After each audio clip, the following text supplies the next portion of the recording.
आइए देखते हैं एरिया वेक्टर क्या होता है।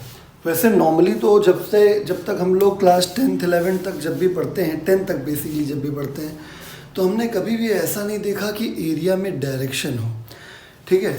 लेकिन हम लोग एरिया को एक डायरेक्शन के साथ रिप्रेजेंट कर सकते हैं, ये भी हमारे पास ऑप्शन है।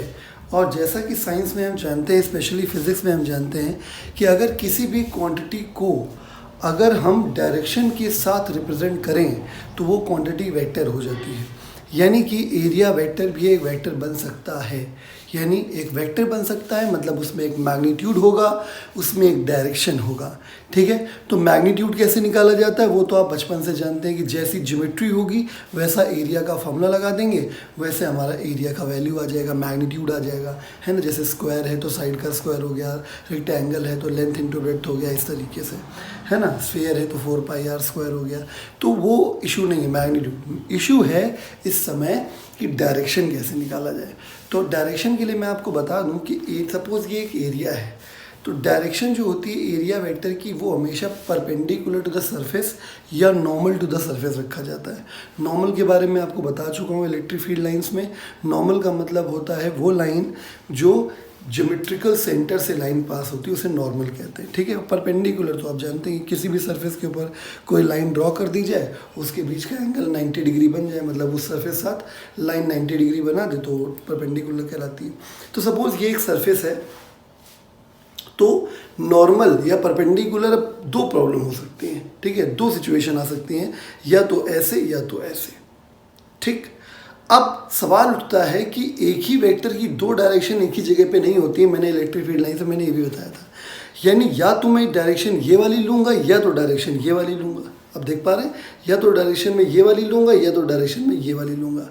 सवाल उठता है कि ऑब्जर्वर कहाँ है, यानी अगर मैं हूँ इस जगह पे तो मुझे टॉप सरफेस दिखाई दे रही है, तो मुझे एरिया वेक्टर ये वाला दिखाई देगा, ठीक है, ये वाला छुप जाएगा अंदर। आई बात समझ में। यानी कि एरिया वेक्टर जो होता है वो सरफेस के upward and downward, inward and outward दोनों हो सकता है, लेकिन हमको लेना कौन सा वाला है, वो वाला लेना है जो हमको दिखे आँखों से, ऑब्जर्वर को दिखे। देखिए एरिया वेक्टर समझा दिया मैंने आपको, वही सब कुछ लिखा हुआ है। एरिया वेक्टर क्या है, एरिया वेक्टर अब एक वेक्टर क्वांटिटी है जिसका magnitude whose magnitude can be calculated by using the formula of area of that geometry। यानी मैग्नीट्यूड निकालने का वही तरीका है, फॉर्मूला लगाइए ज्योमेट्री का। And its direction is always perpendicular और नॉर्मल, देखिए अंडरलाइन कर दिया, इसकी डायरेक्शन हमेशा परपेंडिकुलर और नॉर्मल टू द सरफेस होगी। मैं 3 एग्जांपल ले रहा हूँ यहाँ पे। एग्जाम्पल नंबर 1 एक प्लेन सरफेस का, एग्जाम्पल नंबर 2 एक कर्व्ड सरफेस का, और एग्जाम्पल नंबर 3 जहाँ पे आपको प्लेन और कर्व्ड हर सरफेस मिलता है। तो मान लीजिए प्लेन सरफेस है और आपको इसका एक टॉप फेस दिख रहा है, तो अगर आप एक छोटा सा एरिया बनाएंगे यहाँ पे, तो इसकी जो एरिया की डायरेक्शन आप लिखेंगे, छोटा सा एरिया DA हुआ, तो एरिया वेक्टर को ऐसे शो किया जाता है, ए के ऊपर वेक्टर लगाते, तो समझ गया ना, इसकी डायरेक्शन क्या हो गई, ऊपर की तरफ हो गई, ऐसे। बात समझ में आया। क्योंकि आपको टॉप फेस दिख रहा है तो एरिया वेक्टर भी ऊपर वाला लेना है, नीचे वाला नहीं लेना है, आप नीचे तरफ नहीं बना सकते। अब ये एक स्फीयर है, गोला है, मान लीजिए कि मैंने ये सरफेस ले लिया। अब आपके पास 2 ऑप्शन है, या तो इसको ऊपर तरफ दिखाओ या तो अंदर तरफ दिखाओ। अंदर नहीं दिखा सकते क्योंकि आप तो बाहर खड़े हैं।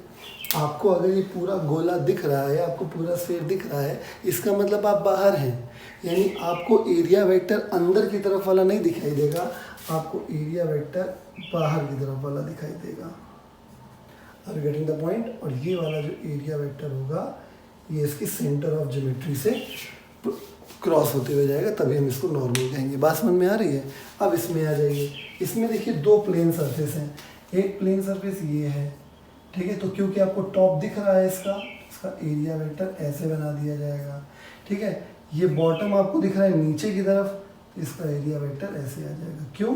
क्योंकि आपको भाई, आप सिलेंडर के बाहर खड़े हो, आपको सिलेंडर पूरा दिख रहा है ना, आपको सिलेंडर पूरा दिख रहा है, इसका मतलब आप बाहर हैं। यानी एरिया वेक्टर का तुम इस जगह अंदर बनाते हो, सिलेंडर के अंदर छुप जाता वो।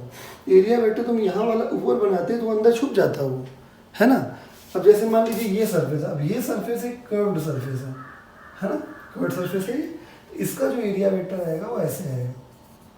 क्यों? क्योंकि अंदर तरफ बनाओगे तो छुप जाएगा। ठीक है। और कर्व्ड सरफेस जो होता है वो ज्योमेट्रिकली परपेंडिकुलर होता है। आई बात समझ में? तो इस तरीके से हम लोग अलग अलग सिचुएशंस में एरिया वेक्टर की डायरेक्शंस को इस तरीके से शो करते हैं। इससे ज़्यादा आपके सिलेबस में है भी नहीं फिलहाल।